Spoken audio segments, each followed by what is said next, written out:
طلبہ یونین کیا ہے؟ مختلف تعلیمی اداروں میں طلبہ و طالبات کی جانب سے انتخابات میں چنے ہوئے لوگ جو ان کی رہنمائی کرنے اور انتظامیہ کے سامنے ان کے مسئلے مسائل رکھ کر انہیں سلجھانے کے ساتھ ساتھ مثبت سرگرمیاں منعقد کروانے کا کردار ادا کریں، اس کو طلبہ یونین کہا جاتا ہے۔ طلبہ یونین کا کردار پاکستان کے قیام سے پاکستان کے ہر تعلیمی ادارے میں واضح طور پر دکھائی دیتا رہا ہے۔ تاریخ میں طلبہ یونین کی طرف سے اٹھائے گئے اقدامات میں بہت سے ایسے قابل ذکر اقدامات تھے جنہوں نے اس بات کو باور کروایا کہ طلبہ یونین طلبہ و طالبات کے حقوق کی حفاظت کے لیے ہر طاقت سے ٹکرانے کو تیار تھے۔ اسٹوڈنٹ یونین چاہے پولیٹیکل نیچر کی ہو چاہے نان پولیٹیکل نیچر کی ہو نا، طلبہ و طالبات میں اپنی نصابی سرگرمی جو ان کی اکیڈمک ایکٹیویٹیز ہیں، جو پڑھائی اور تعلیم ہے، اس کے علاوہ بھی پوری دنیا میں جو کچھ ہو رہا ہے اس کا ایکسپوجر ان کے لیے بہت ضروری ہے۔ اور وہ غیر نصابی سرگرمیوں میں اسپورٹس میں بھی حصہ لے سکتے ہیں، ڈیبیٹ کمپٹیشن میں بھی حصہ لے سکتے ہیں، سب کچھ کر سکتے ہیں، لیکن ان ساری چیزوں کو آرگنائز کرنے کے لیے کوئی ایک ٹیم ہونی چاہیے، اور وہ ٹیم اگر بہتر ہے کہ الیکٹڈ ہو، اور جو طلبہ و طالبات کسی بھی تعلیمی ادارے، جامعہ یا کالج کے، وہ وہیں سے اگر الیکٹ ہو کر اگر آئیں جو لوگ ہوں، تو میرے خیال میں وہ زیادہ جواب دہ بھی ہوتے ہیں، اکاؤنٹیبل بھی ہوتے ہیں۔ پھر ہر سال ان کے الیکشنز ہوں تو اس سے کمپٹیشن بھی ہوتا ہے۔ پھر اگر ایک یونین فیل ہو گئی یا اس نے اس طرح ڈیلیور نہیں کیا یا ان کے کوئی پرسنل ایجنڈا یا موٹیوز تھے، تو نیکسٹ ٹائم جو دوسرے کوئی ٹیم ہوتی ہے وہ ان کو چیلنج کرتی ہے۔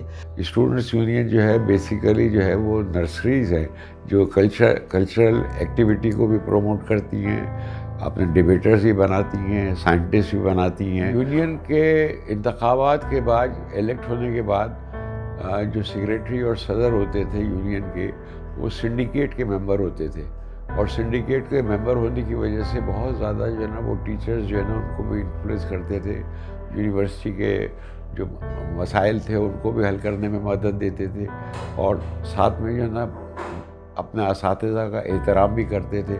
یونین والے جو ہے، یونین کے صدر اور سیکریٹری جو ہے، ان کا بہت ہی افیکٹو رول جو ہے وہ ہوا کرتا تھا۔ نواز شریف صاحب پہ بہت برا وقت آیا، خواجہ سعد رفیق جیسے لوگ ان برے وقتوں میں بھی ان کے ساتھ کھڑے رہے۔ یہ اسٹوڈنٹ یونین سے نکل کر آئے تھے جو دلیل کی بنیاد پہ قائل کرنا اور بات کرنا اور پہنچانا جانتے تھے۔ ابھی بھی ان کی باتوں میں اختلاف میں آپ کو بدتہذیبی نہیں ملے گی۔ دوسری طرف ویری سوری ٹو سے فواد چودھری صاحب کا جو طرز عمل اور انداز و زبان ہوتی ہے وہ آپ کے سامنے موجود ہے۔ یہ فرق ہے جی، کس طرح آپ کے سماج پہ، تعلیم پہ، معاشرے پہ اسٹوڈنٹ یونین اثر انداز ہوتی ہے، تربیت ہی نہیں ہے۔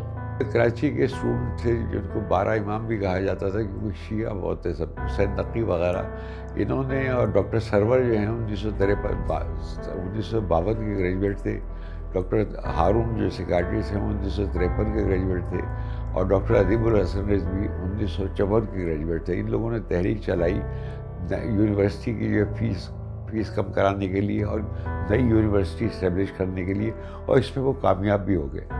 آج آپ دیکھیں یونیورسٹیز کے اندر فیسز کے ایشوز ہیں، نصاب کے ایشوز ہیں، مختلف چیزیں آتی ہیں، مختلف معاملات آتے ہیں۔ میں آپ کے سامنے وہ واقعہ کوٹ کرنا چاہتا ہوں کہ جامعہ پنجاب کے اندر ایک طالبہ کے اغوا کا معاملہ تھا۔ اس وقت جامعہ پنجاب میں اسلامی جمعیت طلبہ کی جانب سے منتخب ہونے والے اسٹوڈنٹ یونین کے جو پریزیڈنٹ تھے وہ تھے جناب لیاقت بلوچ صاحب، جو کہ جماعت اسلامی میں اس وقت بھی ایک اچھے عہدے کے اوپر موجود ہیں۔ پوری پنجاب گورنمنٹ کو ہلا کر رکھ دیا تھا۔ یہ معاملہ تھا کہ دیکھیں ذمہ داری ایک نہیں ہوتی، طلبہ کے مسائل کے لیے دن رات ایک کرنا، اس کے لیے بہتر رائے نکالنا، لوگوں کو جوڑ کر چلنا، تعلیمی ماحول کو بہتر بنانا، دلیل اور قلم اور کرتاس کے کلچر کو عام کرنا، یہ ذمہ داریاں تھی، اور آپ اٹھا کر دیکھ لیں۔ تو یہ پابندی لگی ضیاء الحق کے دور میں تو بالکل تباہی آ گئی، اور اسٹوڈنٹس یونین کو جو ہے ریپلیس کیا وائلنس نے، اور یہ اپنے تھنڈر اسکواڈ اور اس ٹائپ کی، اب تقریباً جو ہے ہر سیاسی جماعت کا ایک ملیٹنٹ ونگ ہے، اور وہ سوائے لڑنے کے اور اسلحہ استعمال کرنے کے اور کوئی کام نہیں۔ پہلے یونیورسٹی میں اتنا ٹالرنس ہوتا تھا کہ ہم جمعیت والوں سے بحث کرتے تھے اور وہ ہماری باتیں سنتے تھے، جمعیت والوں کی باتیں ہم سنتے تھے، نہ ایک دوسرے کی زیادہ سے زیادہ کوئی یونین کے الیکشن کے زمانے میں اگر کچھ ہوتا تھا کلیش ہاتھا پائی ہو جاتی تھی یا پتھر وتھر چل جاتا تھا۔ عباسی شہید اسپتال کے باہر ہونے والے فائرنگ کے اس تبادلے کے حوالے سے مزید تفصیلات جاننے کے لیے ہم نے رابطہ کیا ہے۔ جی، یہ جامع کراچی میں 2 گروپوں میں تصادم ہوا تھا طلبہ تنظیموں کے، جس میں 2 افراد ہلاک ہوئے ہیں، جن میں ایک APMSO کا کارکن رمیش ہے اور دوسرا جامع کراچی کا سیکورٹی گارڈ ہے رحیم۔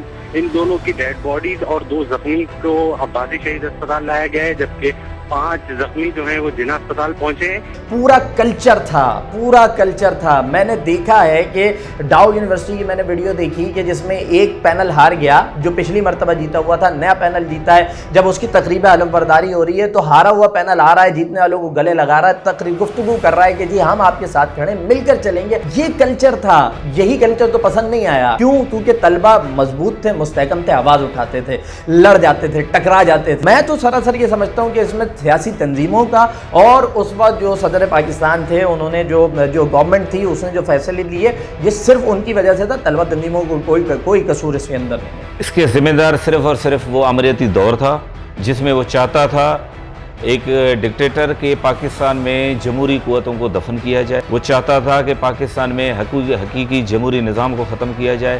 اس کو یہ پتا تھا کہ جب طلباء یا شاگرد جب اٹھ کے کھڑے ہوتے ہیں تو وہ بہت بڑی موومنٹ کریٹ کر سکتے ہیں۔ اس وجہ سے اس نے اسٹوڈنٹ یونین پہ پابندی لگائی، لیکن اس کے ساتھ ساتھ اس نے اسی کیمپس میں وائلنس کو بڑھانے کے لیے وہاں پہ ہتھیار کلاشنکوف کلچر پہلی دفعہ پاکستان میں کیمپس میں لاگو کیا گیا۔